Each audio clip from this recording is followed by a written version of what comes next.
Your gut says Miami is going to win, and you should take the over. Your gut also said your NFT selfies would only go up in value. They didn't. But your head is on SportsGrid and knows the QB is in concussion protocol. The backup has a 45 QBR against the zone coverage. The New York D has the most sacks in the league. So yeah, trust your head. It's smarter to be on SportsGrid. A lot of books, and outside of the New York area, the Canes are actually favored in Game 1 of this series. I'm seeing it right now. I'm looking. I see a minus 115 Canes, Rangers minus 105. I like the 6 and 7 games prop, like I took with Boston, Toronto, which we now know is going to cash. I think it's got a chance to go the distance. It's going to be a long, tough, close series. Sports Rage Late Night, only on SportsGrid. Draisaitl could easily, at plus money, get the first goal, the second goal, the fourth goal. There's a few guys here. Maybe the prop betting market is not a bad way to look here. Clippers over the Mavericks. If I would have told you that score before the game, knowing that Kawhi Leonard wasn't playing, I would have really figured it would have been the other way around. But the NBA is just crazy. In-game live, all access, only on SportsGrid.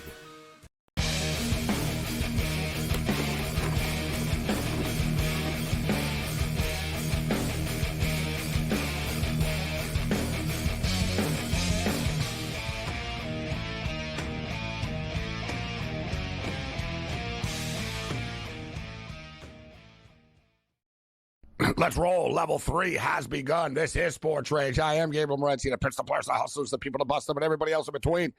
It's 114 to 106. Under 3 minutes remaining in the basketball game. The Thunder hanging on, but they're about to lose this game. The game goes over the number. We've got some more in-game work to do here. We pushed the envelope with the 240, 242 and a half, I think I played.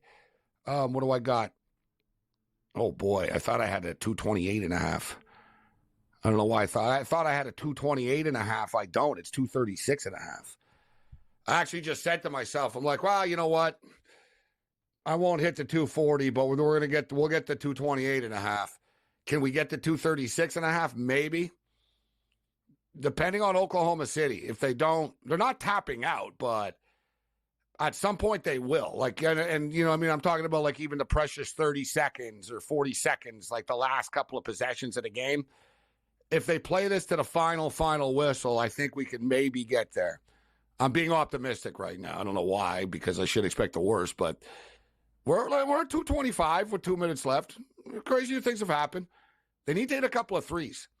I find, though, the modern NBA team, specifically the Boston Celtics, I don't get it. Like, it's just, it's bad basketball, it's bad coaching, it's lazy from the players, it's uncreative from the coach. Like, I understand, you know, the NBA is predicated on shots. And basketball, modern basketball, the analytics is predicated similar to home runs, right? GMs don't mind if you strike out as long as you hit a home run. And they'll trade it. And it's translated the analytics to the NBA where they'd rather you just keep on bombing threes because they figure the percentage is going to fall. But like the Boston Celtics were like 0 for 13 at one point, or 1 for 14, 1 for 17 from three, yet they kept on shooting them. Like, you know what I mean? Like, would it kill you? You are a basketball player. Are you capable of taking it to the rack and just taking the two? And it's baffling. You'll see teams like they'll be trailing. Oklahoma City have done this a couple of times, even like down 7, down 8, 9 and stuff. They'll get the rebound in the paint, but they kick it out all the time.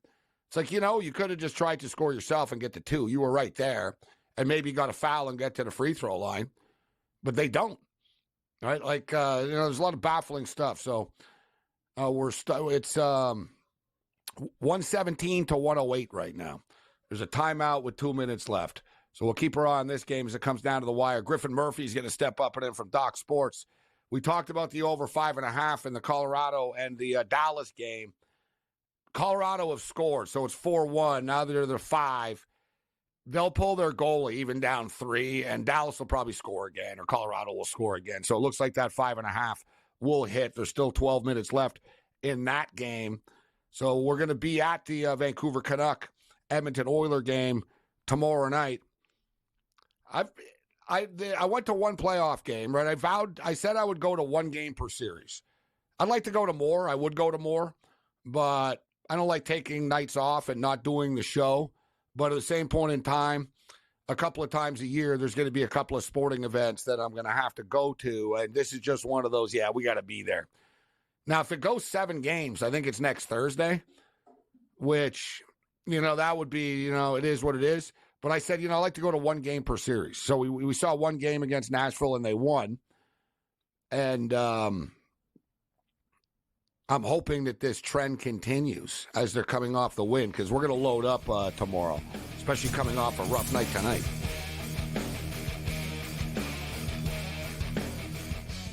Let's roll. This is Sports Rage. I am Gabriel Morency, the pitch, the players, the hustlers, the people, the bust, and everybody else in between.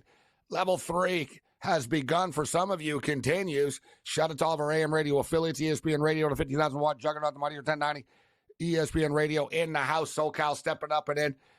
We got under 2 minutes remaining in this basketball game right now.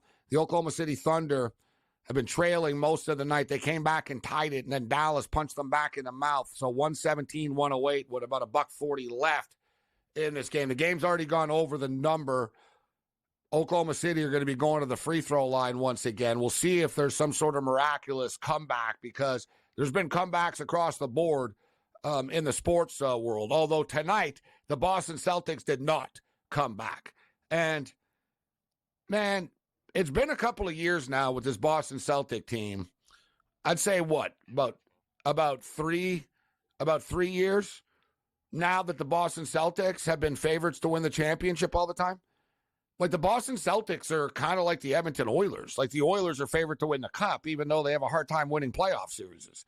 And, the Boston Celtics have made it to the finals, and you get the feeling that they're knocking on the door. And if you look at their trajectory, you can make that argument. And I've had this argument in the past, and people that have tuned into the show I remember arguing with people about how Boston are not the best team in the league, and they're going to lose, like in past years, and then they do. And I'm starting to see the same thing again. Like, I don't get why the Boston Celtics are some sort of overwhelming favorites. Porzingis is always hurt. Jason Tatum is a nice guy. He puts up numbers, but he's not a killer in the clutch. He's not going to take a game over. He'll take a game over when they're up by 22, right? But they're front runners. The Boston Celtics are a classic modern NBA team. They rely solely on the three-point shot. I don't give a crap about, their analytics and, they're top 10 this and top 5 that and all this. Yeah, good for them. Yeah, good for them. They play a lot of crap-ass teams in the Eastern Conference all year, right? Man, you sneeze, let alone start, like, pushing and fighting back on these guys, and we see the result. And they're going to have their hands full with the New York Knicks after. I think the Knicks are going to survive the Pacers, even without OG Anunoby being out for a little while. I don't know how long he's going to be out for, but I think the Pacers win that game tomorrow. But ultimately, I think the Minnesota Timberwolves are the play. And better late than never to jump on the bandwagon to click the Minnesota Timberwolves to win the NBA championship. Updated numbers right now. The Boston Celtics, minus 120. Hell, the Boston Celtics might not survive the Cleveland Cavaliers. Let alone you're going to lay minus 120 to win the championship? The same team just got a gift wrap series against the Miami Heat. So what? If they hit their threes, they'll win. Well, if ends and buts were candies and nuts. So the Boston Celtics are minus 120. I wouldn't do it. I wouldn't do it with a Boston fans sports account and their money. The Minnesota Timberwolves plus 300. Look, we see the Oklahoma City Thunder are kind of flaky. They're good, but they're young.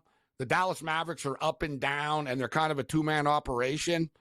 Ultimately, the Minnesota Timberwolves look like the best team in the NBA right now, and they're plus 300 to win the championship. They win this game tomorrow, and that number's not going to be there anymore. Something to consider.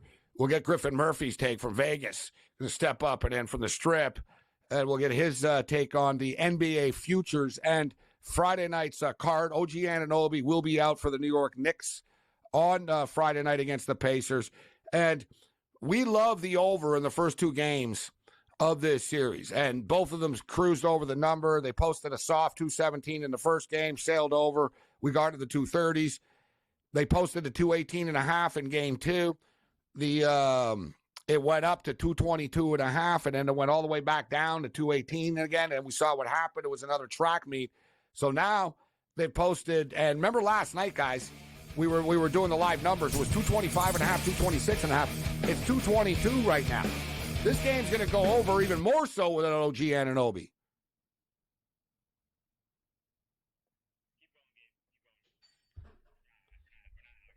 As OG Anunoby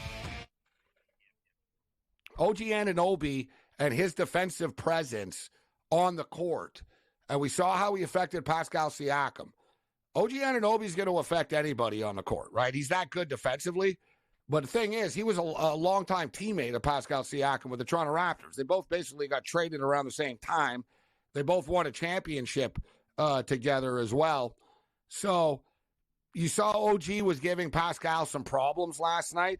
Without OG in the lineup, this game is really going to be a run-and-gun game. Plus, they're going to know, they know Jalen Brunson isn't 100%. The Pacers are playing their pace. They're getting the tempo that they want. They're just not, like, closing the door in the fourth quarter. And, oh, yeah, by the way, they're also playing against the officials in the NBA as well. Let's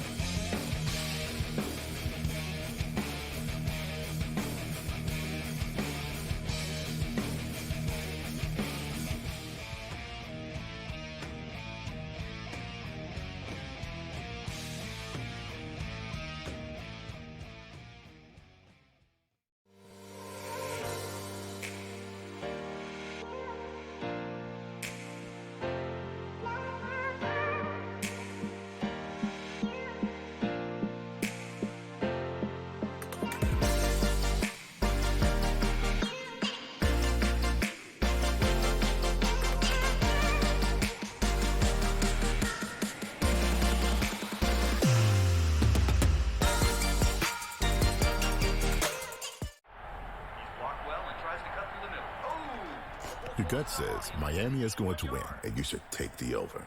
Your gut also said your NFT selfies would only go up in value. They didn't. But your head is on SportsGrid and knows the QB is in concussion protocol. The backup has a 45 QBR against the zone coverage. The New York D has the most sacks in the league. So yeah, trust your head. It's smarter to be on SportsGrid. A lot of books. And outside of the New York area, the Canes are actually favored in game one of this series. I'm seeing it right now. I'm looking. I see a minus 115 Canes, Rangers minus 105. I like the 6 and 7 games prop, like I took with Boston, Toronto, which we now know is going to cash. I think it's got a chance to go the distance. It's going to be a long, tough, close series. SportsRage Late Night, only on SportsGrid. Draisaitl could easily, at plus money, get the first goal, the second goal, the fourth goal. There's a few guys here. Maybe the prop betting market is not a bad way to look here. Clippers over the map. If I would have told you that score before the game, knowing that Kawhi Leonard wasn't playing, I would have really figured it would have been the other way around. But the NBA is just crazy. In-game live, all access, only on SportsGrid.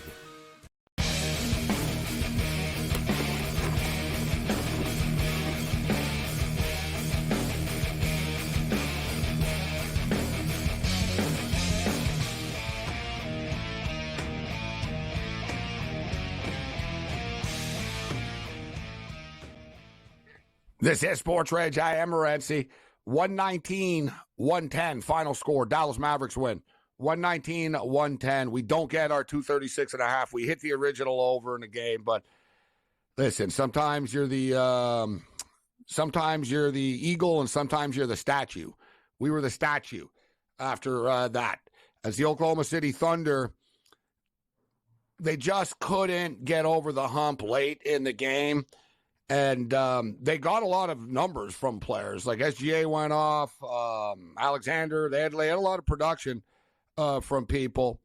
And when it's all said and done, we're locked up at 1. Let's bring in Griffin Murphy right now.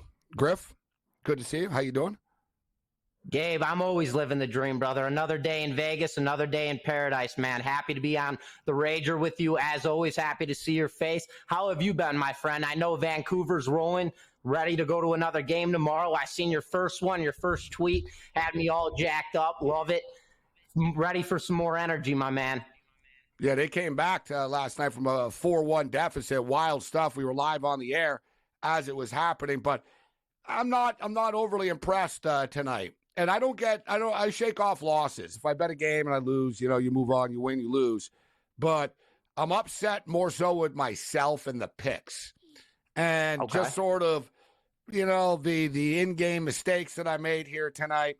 And the Boston Celtics as well. I jumped in on the Celtics tonight when they were down, thinking, you know what? All right, they'll come back on Cleveland. They didn't come back on Cleveland. Donovan Mitchell just took the game over. And, spectacular stuff from him. But this Boston team, I've said it last year. I said it the year before.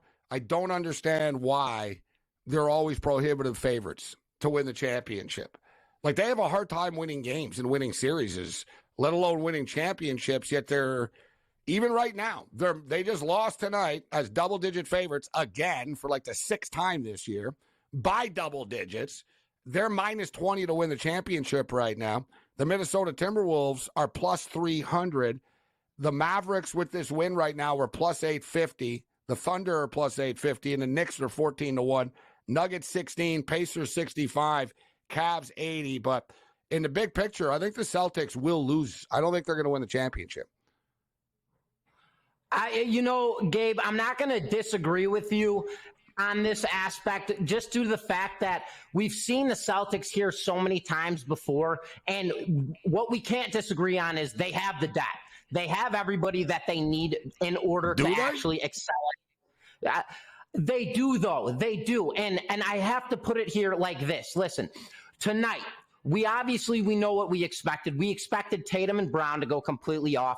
We know that obviously Porzingis is out, so Al Horford needs to step up. Well, he wasn't as effective as he needed to be in this situation, and that was crucial. But the X factor is White, and White did not go off. He got completely shut down, and that was the game plan for this Cleveland Cavaliers team. In this matchup, I am not surprised by am I surprised by the final outcome of a 25-point differential? Absolutely. But on a free play, I did have the Cavs covering this game. The Celtics are, and we have to be real, on a player versus player statistical analytic outlook. The Celtics are the best team right now in playoffs. I don't think there is a single team right now that you can individually go player versus player, player versus player, and suspect. But that doesn't win. But that's what people hang on for the last couple of years with the Celtics. Oh, they're top 10 in this and top 10 in that. You just said it. I'm not hanging my hat on Jaylen Brown, Jason Tatum, and Derek White and Al Horford. I am a Drew Holiday guy, but they're not. They're frauds, bro. They're frauds, just point blank. They're front runners. They beat up on bad teams. They win in routes. They always get a cakewalk. So they played the Miami Heat without Jimmy Butler. Now they're getting a Cleveland Cavalier team that's going to, probably win another game in this series. So they'll end up going 6 with these guys. And it's not like they're kids, bro. Like Jason Tatum and Jaylen Brown have been in the league a long time together. At some point, when do they actually do it? Well, Gabe, I'm not going to say it's now or never, but in a sense, it is now or never. Yes, it's detrimental that Porzingis did go out, but it's time for Tatum to step up. I mean, this is what he's been asking for all season long. Tatum has been telling everybody, I am the guy. I am the best player in the league. And he did put up 25 points today. I can't take anything from that. Do we expect more out of him? Absolutely. But in today's matchup, the reason that this team did not go off was due to the fact that White and Al Horford got completely shut down. Cleveland came out ready to play. Their defense was stout. They dominated across all fields of the spectrum. Going back to their previous series against Miami, where they got beat was from the perimeter. They got smashed from the arc. Miami hit 53% from the perimeter, and that was their lone loss in Series 1, winning that 4-1 in the end of actual set. In tonight's matchup, they hit 22% from the arc. They hit 8 out of 35 three-pointers. That was detrimental to this team. So how do we deconfront this? How do we recalibrate this? Well, you don't need a new game plan. You need to stick to your game plan and do what you've done all season long. The team dominated at home all season long, going 37-4, and they have no issues playing on the road. Cleveland already showed us what they're capable of doing at home. We know they're going to play good basketball at home. They showed us against Orlando, but as I mentioned, they trended in a downward spectrum against Orlando at home. They clearly went down. They dominated the first game. Then the second game, they started trickling. They look bad.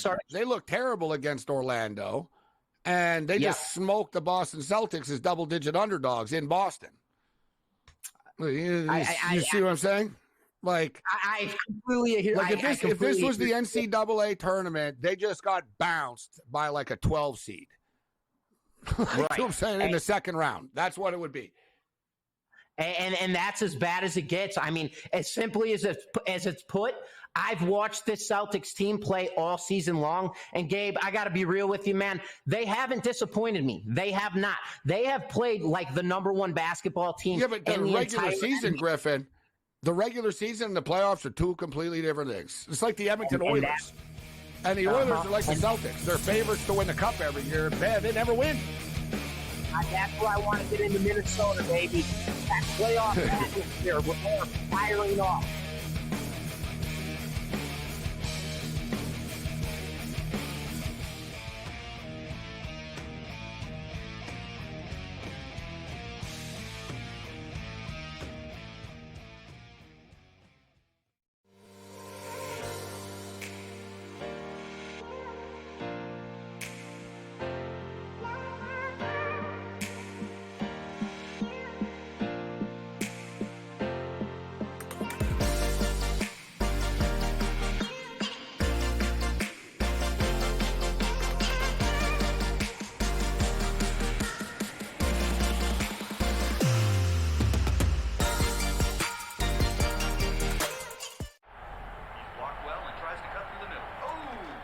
Your gut says Miami is going to win, and you should take the over. Your gut also said your NFT selfies would only go up in value. They didn't. But your head is on SportsGrid and knows the QB is in concussion protocol. The backup has a 45 QBR against the zone coverage. The New York D has the most sacks in the league. So yeah, trust your head. It's smarter to be on SportsGrid. A lot of books. And outside of the New York area, the Canes are actually favored in game one of this series. I'm seeing it right now. I'm looking. I see a -115 Canes, Rangers -105. I like the 6 and 7 games prop, like I took with Boston, Toronto, which we now know is going to cash. I think it's got a chance to go the distance. It's going to be a long, tough, close series. SportsRage Late Night, only on SportsGrid. Draisaitl could easily, at plus money, get the first goal, the second goal, the fourth goal.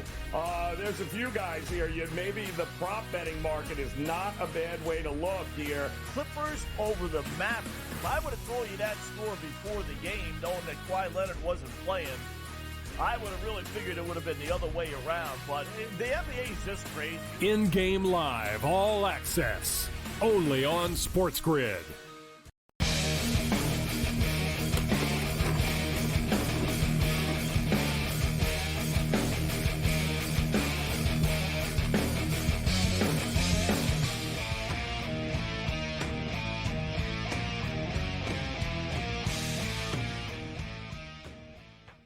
This is Sports Rage. I am Morency. We're kicking it. All right, Griffin Murphy from Doc Sports in the house in Vegas. Time's always flying by. We're jam-packed tonight, so let's just hit Friday's card. Speaking of the Minnesota Timberwolves, they get the defending champion Denver Nuggets. They got them on the ropes right now. They're laying 4.5 in this game. I thought Jamal Murray should have been suspended. He wasn't. And there it is. Here's another goal. Colorado just scored again. It's 4-3. I told you guys this freaking over was happening. 4-3 right now as they pull the goalie. What do you think of tomorrow night's card, Griffin? We got about 5 minutes here. What do you think of the Denver-Minnesota game? And then we'll get to the Knicks-Pacers.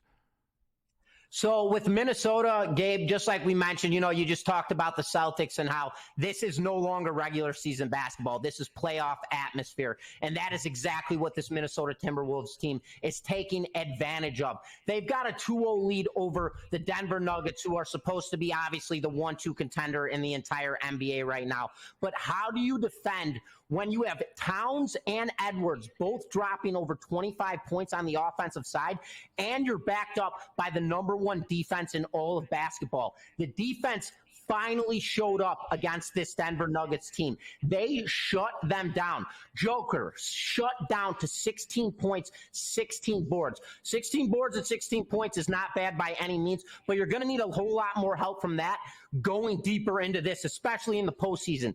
Aaron Gordon, well, he played much more better than expected, but what more can he do when you have Jamal Murray just dropping 8 points? That's unacceptable. Michael Porter cleans up on the boards. He is not playing up to his expectations. Minnesota just went into Denver. The climate had absolutely nothing to do with the way that this team played. They are playing with the energy that the Boston Celtics should be playing with, and they're not. And I totally understand why you're ripping apart this Celtics team, because they do this in and out, year and out. They play where they're supposed to be this top number one contender team. They have all the talent in the world. They have all the players in the world to be capable of winning themselves a championship, and they can't do it because they can't win the big game. And that comes down to Tatum and Brown. Tatum is not Tatum without Brown, and Brown is not Brown without Tatum. They are a dynamic duo, but when you are in playoff basketball, you better play like it, and they are not doing so right now. Going back to the Nuggets right now, Joker has to continue to go off. They are down 2-0 right now. Now they have to roll into Minnesota, where they went 30-11 on the season at home. How are you expect to go in there right now and come in and take this game outright after the fact of you just dominated an entire season with over 30 wins at home? And I want to say they had like 10 losses on the road, or 10 losses at home. It just doesn't add up to me right now. Minnesota is playing with absolute ambition, drive, and authority. They are playing with meaning to win right now. And I can't step in front of this team. There's nothing I can absolutely take from them. They're playing playoff basketball. They're playing like the number one defense in all of basketball. And then their two lead guys, Towns and Edwards, are playing the way that they need to be playing. They are doing everything right as a team, so there is nothing that I can take away from them. Denver, on the other hand, well, they just cleaned up the Lakers. Now, dealing with the Timberwolves, this is a completely different atmosphere. The Timberwolves are really showing out. There's not much more to take out of it. Timberwolves are playing dynamic basketball. Like I mentioned over and over again, playoff atmosphere. When you have that energy, when you have that mojo and you're playing that way, there's nobody to step in front of you. Timberwolves are proving it right now. Going into this postseason, did I think that the Timberwolves were going to be one of those teams that, let alone going to be able to compete with the Denver Nuggets? Absolutely not. Now they have a 2-0 lead on them going back home with all of the momentum in the world. Gabe, I don't know how this Denver Nuggets team is going to come back and compete with them. I mean, Joker gave you everything he was going to give. No, he didn't put a huge number on the point board, but he was there for the boards as far as rebounds. Aaron Gordon, he played very well. I mean, they played well as a team. Jamal Murray, that was your X factor. They shut him down to 8 points. This is what the Minnesota Timberwolves do as a team. They are the number one defense in all of basketball, and they are playing like it right now. And their offensive output, their offensive efficiency all season long was not necessarily there. Well, now they cleaned up the slate, and they have taken that to another level. I am not jumping in front of this Timberwolves team. If I was to look at anything right now, it would be a totals play. And the fact that you are leaving Denver where the climate is completely different and you're supposed to be unenergetic. Now you're going back to Minnesota where the atmosphere is going to be a whole lot heavier, where you're going to be able to play with a lot more energy, a lot more athleticism and speed. Giving that a 204 total, give me the over all day long, Gabe. I love the over with the Timberwolves and Nuggets in this upcoming next game for tomorrow, Gabe. Griffin Murphy, Talk Sports in the house. Great stuff, Griff.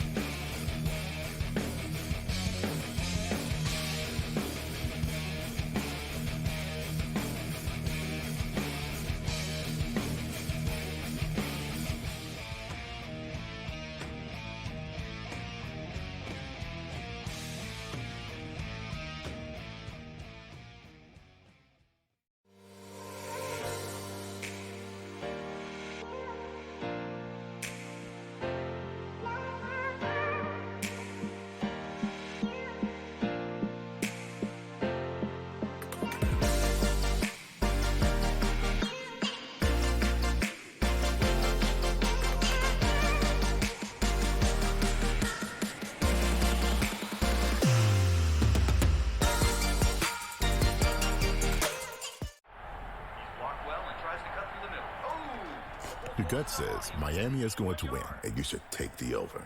Your gut also said your NFT selfies would only go up in value. They didn't. But your head is on SportsGrid and knows the QB is in concussion protocol. The backup has a 45 QBR against the zone coverage. The New York D has the most sacks in the league. So yeah, trust your head. It's smarter to be on SportsGrid.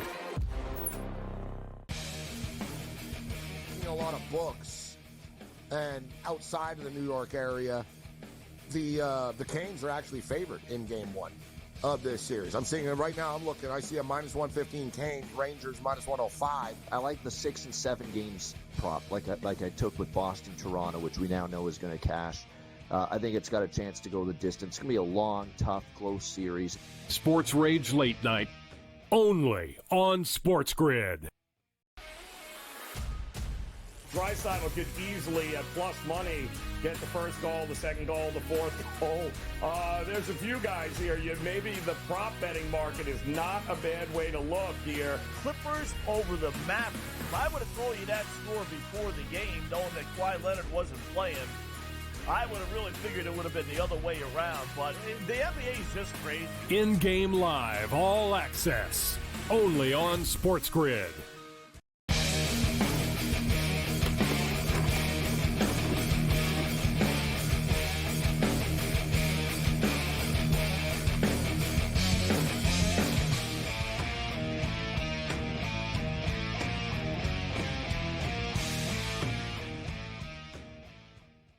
SportsRage. I am Gabriel Morency. Let's do this thing. The pimps, the players, the hustlers, the Rick Saratellas, and everybody else in between. The dust is settled on the 2024 National Football League draft, but many are already starting to look ahead to 2025. And part of that many crew is Rick Saratella, founder of the NFL Draft Bible, allaccessfootball.com, and more. Rick, it's always a pleasure, my man. Good to see you. Gabe, what's happening, man? Buckle up. I see we got to get you some Edmonton Elks gear over there. Yeah, you know what? I'm old school. I have a soft spot in my heart for the Edmonton Eskimos and in past years. And in fact, Jim Germany, one of my favorite football players of all time, he was their running back on their dynasty team with Warren Moon and company. Great tradition of football in Edmonton, and we'll see if the rebuild continues and brings success this year. I can't wait for the CFL season to start, man. And we're halfway through the UFL season. We'll get into that in a couple of minutes. But as far as the 2025 draft is concerned, Rick, you've been doing a draft for a long time. You've been around football. You're a scout. I hear this every year all the time about drafts, a year in advance. So we've heard this year, well, teams are going to move up and teams are going to do this because next year's quarterback class isn't very good. And then next year, teams are going to move up and they're going to get all crazy about the guys in the draft, and it's rinse and repeat all the time. And we've heard so much about the 2025 quarterback class not being very good, yet I've heard people try to make an argument that if Shedeur Sanders was in this year's draft, that he would have been the number one pick in the draft. Do you agree with that take? Not my take, but that's what some are saying. No, I do not. And I think, Dion actually went on record and said, hey, you know what? The NFL has already decided that Caleb Williams is number one. He said Shedeur Sanders doesn't play second fiddle to anyone. So we're going to go back to the draft, and we'll come out next year and be the number one pick. But there's stipulations, right? There's only certain teams that Dion is going to approve. So it's going to be interesting. I think this is going to be even bigger than an Eli Manning or a John Elway situation. And I've heard the always the unnamed. Everybody's unnamed in this world that we live in, right? But unnamed GM saying that Shedeur Sanders is amazing, but any team that drafts him better be prepared for a lot of drama. And they said his father is going to be part of this 1,000,000%. So as you stated, and Dion's all over. Dion, let's be real, man. Dion is all over. He's like a politician, bro. Right? He's blaming like the media for his own words. He said anybody that said that that he's going to handpick what team he goes to, that's just a lie. You said it, Dion. It was you. You even listed like 6 teams. He said unless it's his 6 teams, don't even talk to us. What's your take? Would you stay away from this kid? Is he worth it? Not to mention, Well, let's throw this in here. He was the favorite to be the number one pick in the 2025 draft.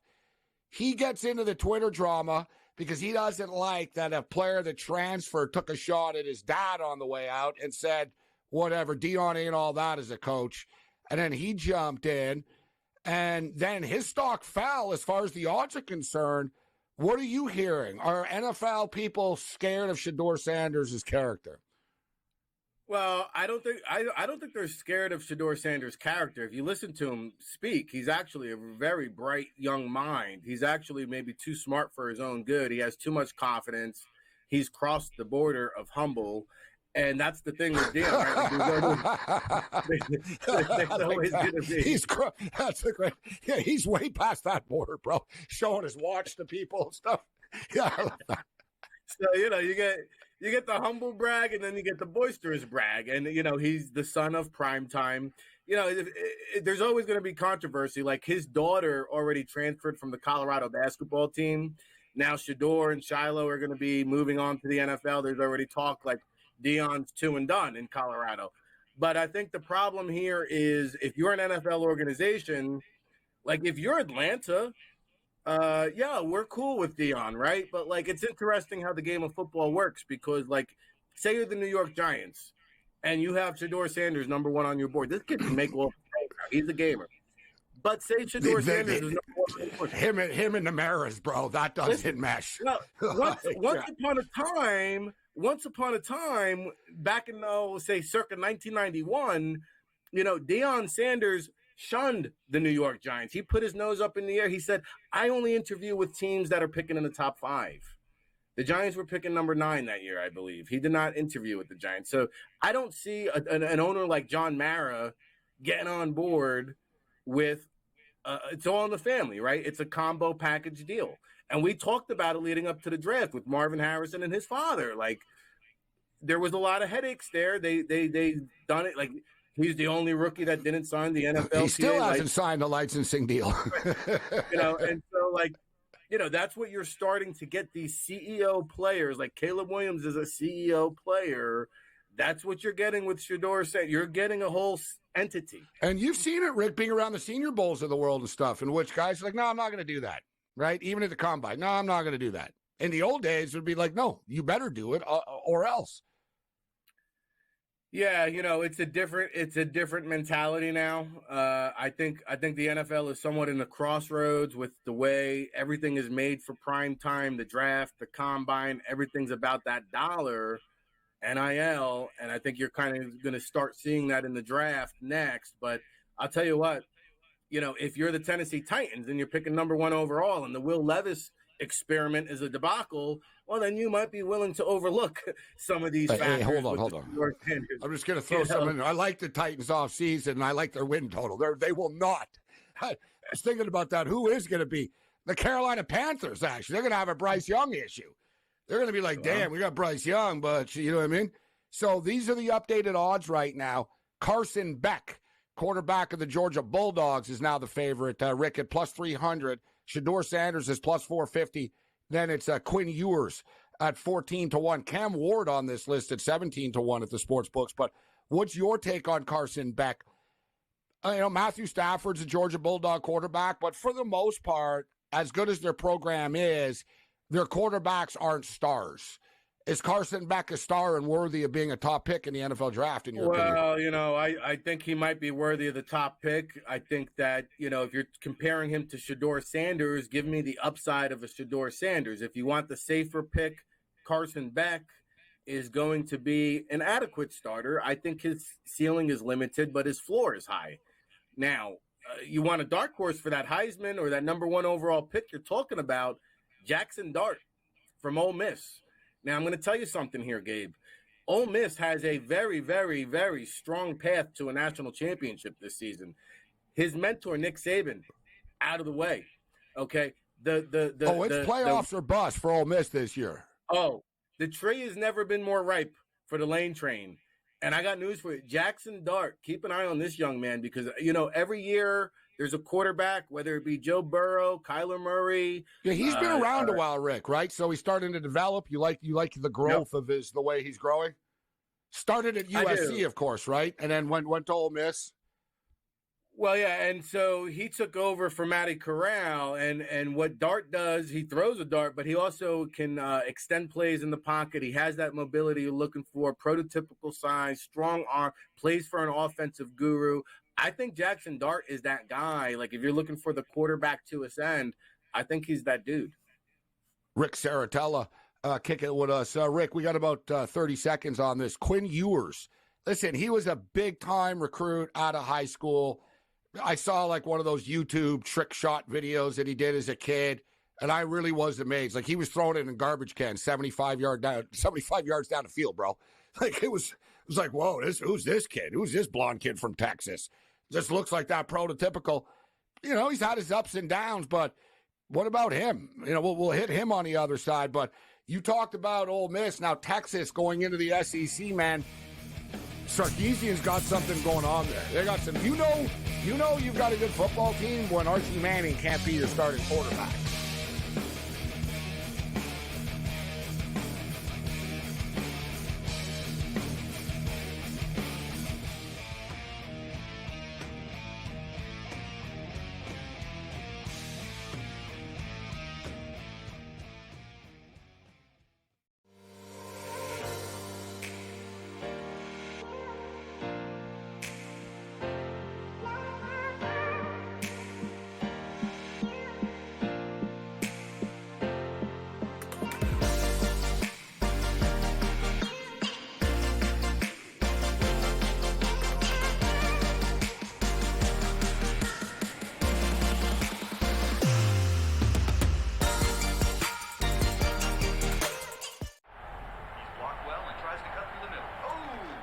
Your gut says Miami is going to win, and you should take the over.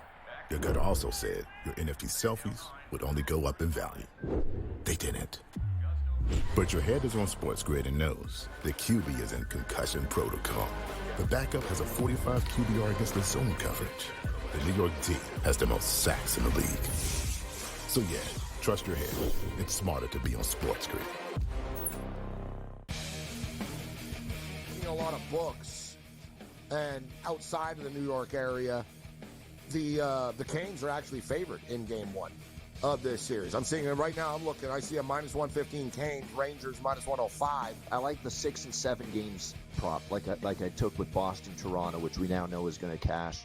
I think it's got a chance to go the distance. It's going to be a long, tough, close series. SportsRage Late Night, only on SportsGrid. Draisaitl could easily, at plus money, get the first goal, the second goal, the fourth goal. There's a few guys here. Maybe the prop betting market is not a bad way to look here. Clippers over the Mavericks. If I would have told you that score before the game, knowing that Kawhi Leonard wasn't playing, I would have really figured it would have been the other way around. But the NBA is just crazy. In-game live, all access, only on SportsGrid.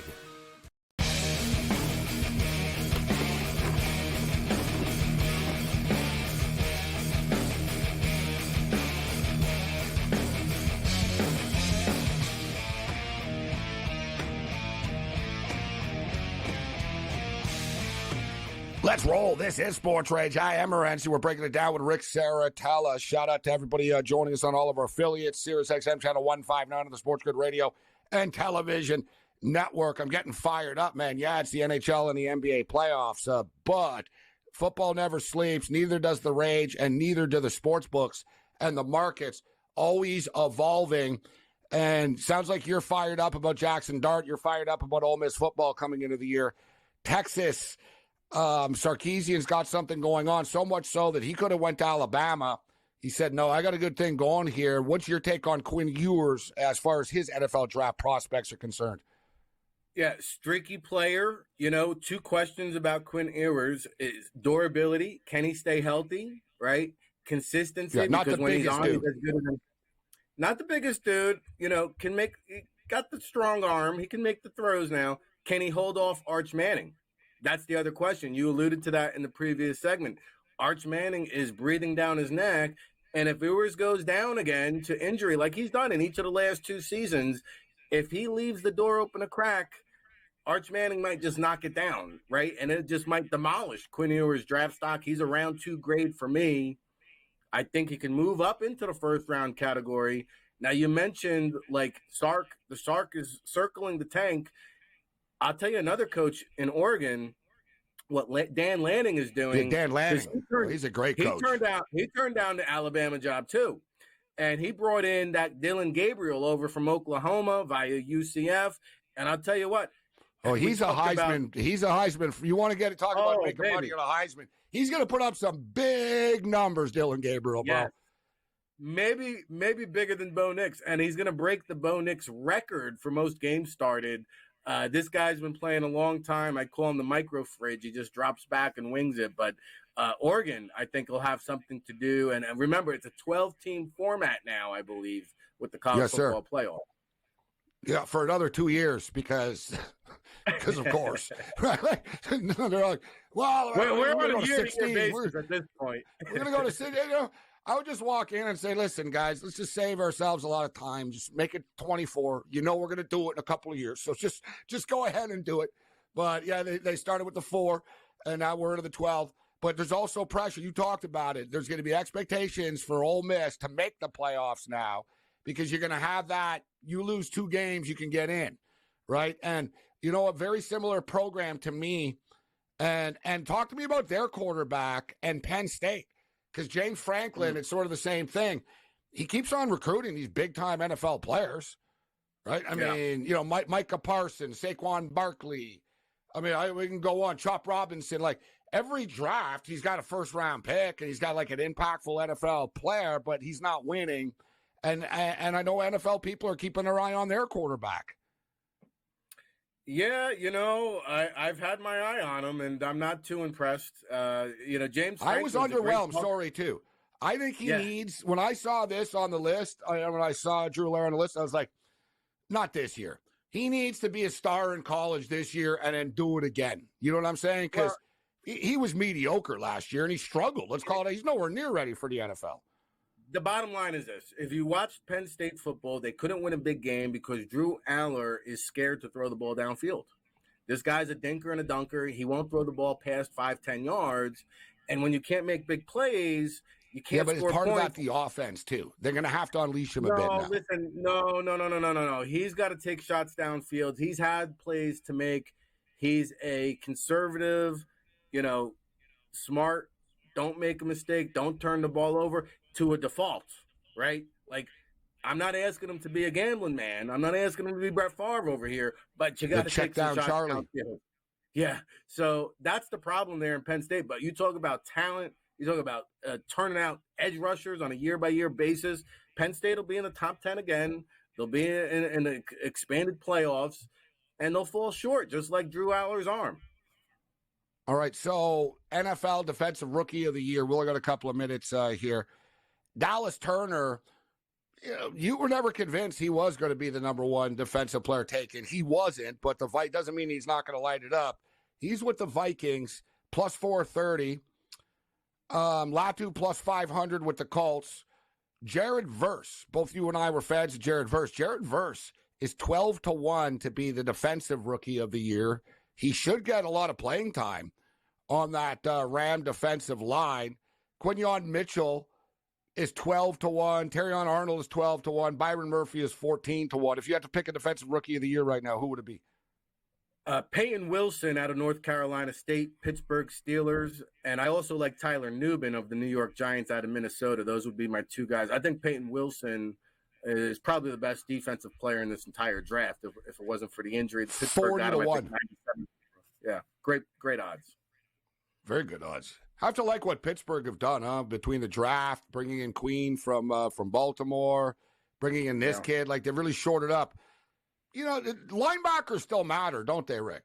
It's almost like running backs. They dismiss running backs, but it seems to me the teams haven't really put much of a premium on linebackers over the last couple of years, and now they paid a price for it. I think teams are starting to realize we need some good linebackers.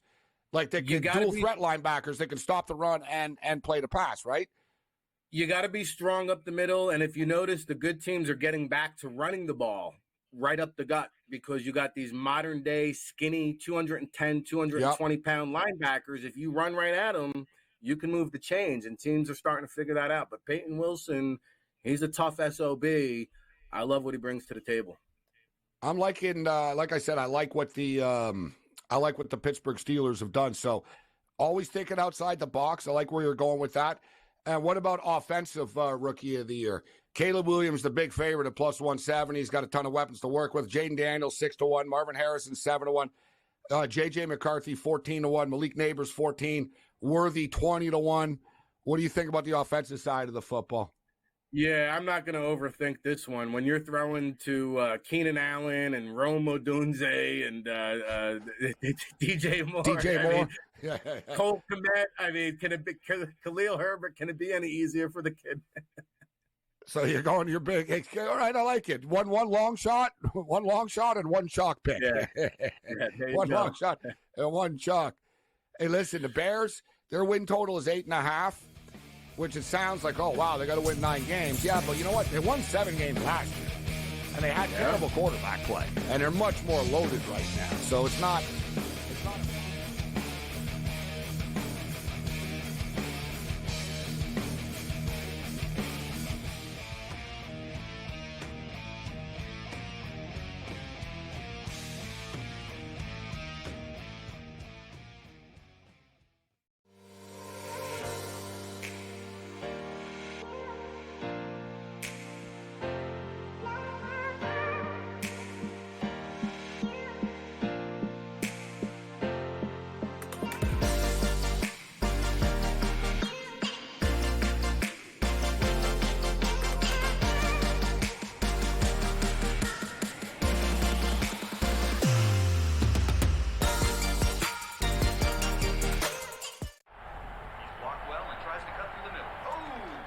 Your gut says Miami is going to win, and you should take the over. Your gut also said your NFT selfies would only go up in value. They didn't.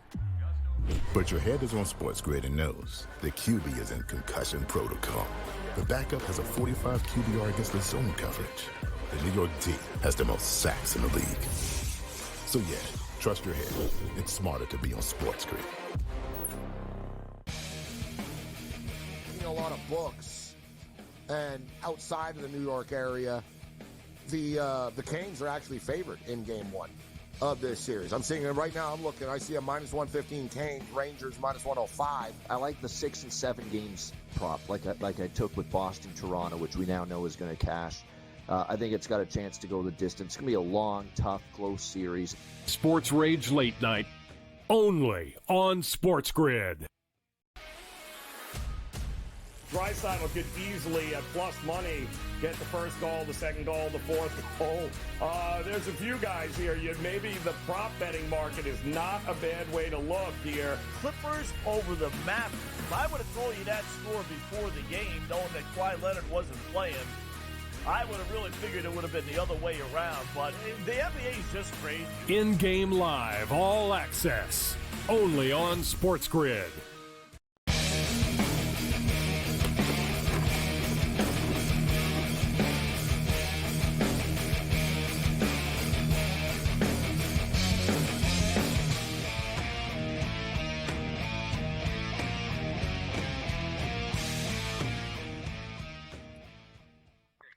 Thanks to Rick Saratella for kicking it with us. Great stuff with Rick, as always.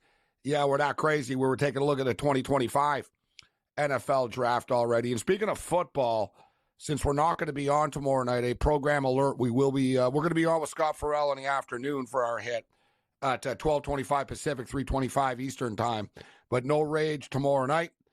We'll be in an NHL playoff game, baby. But we'll be back on Monday.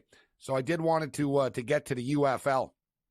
The UFL season's been a big-time success so far. The numbers are very impressive. They're averaging nearly 1 million viewers a game, and certain markets are doing very well with attendance, although, let's be real, it's a made-for-TV league, but the quality of play has been very good. The kickers have been awesome in this league, but we've got a big-time showdown coming up this week with St. Louis and the Birmingham Stallions. And Birmingham are like the class. They were the class of the USFL before, and now the leagues have merged, and they're still the class of the league. They're looking to win their third consecutive championship, which is rare in any football league. I don't care what league it is. So Birmingham are 6-0. St. Louis are 5-1. This is the UFL game of the year so far. Although, for ramifications, they're in different divisions. So they would end up playing each other in the championship anyway. So I guess you could say it's a championship preview. A.J. McCarron, we talked about the Battlehawks coming into the year. The Battlehawks are loaded with talent on offense. They had like 5 of the top 8 wide receivers in the XFL and USFL. They were super aggressive. They really stockpiled wide receivers. And A.J. McCarron, the offensive line wasn't clicking earlier in the year, but it's starting to click now. And now you see this offense really coming together. And the Birmingham Stallions are just a machine. Birmingham are 6-0. I guess they would be 5-1 against the spread. There was one game they won, like they had a hard time. They won by a late field goal once. Every other game, they've been smoking teams. They're laying 4 points in this game. This is on Saturday, 4 o'clock Eastern time. St. Louis Battlehawks getting 4 points against the Birmingham Stallions. Give me the Stallions to win this game. It's -4. I think they probably cover. It'll be like 30-24 or something like that. Like it'll be like they'll win by 6 or 7, I think. But I really like the over this game. The total's 47 right now. So for those of you that like to bet on the UFL, give me the over 47 as the best bet on Saturday afternoon. Our season record, we've been keeping track as we do a weekly video and/or all the picks that are recorded. We're 18. Last week was our worst week. And it softened our record a little bit. We had a nice record going. We're 18, 14, and 3 now on the season. 18 wins, 14 losses, 3 pushes. But we're going to dial it up this week. As far as Friday night's action is concerned, let's start off on the ice right now. Man, the Boston Bruins and the Florida Panthers, that was like UFC on skates. Great stuff. And in fact, there's an idea for Dana White. I should copyright it quickly. UFC on skates. They have that. It's called the Quebec Major Junior Hockey League. So the Florida Panthers and the Boston Bruins, this is going to be a must-see game. Like, just the animosity between these two teams is real. And the Bruins got pushed around in the last game, and their coach is a psychopath, and he's going to want them to respond. So, and the Bruins are going to get the message. So expect fisticuffs once again. Blood will be spilt tomorrow night. Going to be a really fun game. I think the Bruins are live dogs in this game, to be honest. I know a lot of people are jumping on the Panthers here, but I think the Bruins are live dogs, plus 105. And speaking of live dogs on home ice, the Vancouver Canucks just seem to sort of have a special thing going on right now. You know, they came back. They were down 3-1 against the Nashville Predators. They scored 2 goals in the final 2.5, 3 minutes of the game to win the game. Then they won the game in overtime. They're down 4-1 to the Oilers. They come back. They win 5-4. Didn't even need to go to overtime. They beat the Oilers in all 4 regular season matchups. People said it didn't matter. Now they beat them in game 1 again, so that's 5 in a row. And they're home dogs. So give me the Vancouver Canucks to beat the Edmonton Oilers once again.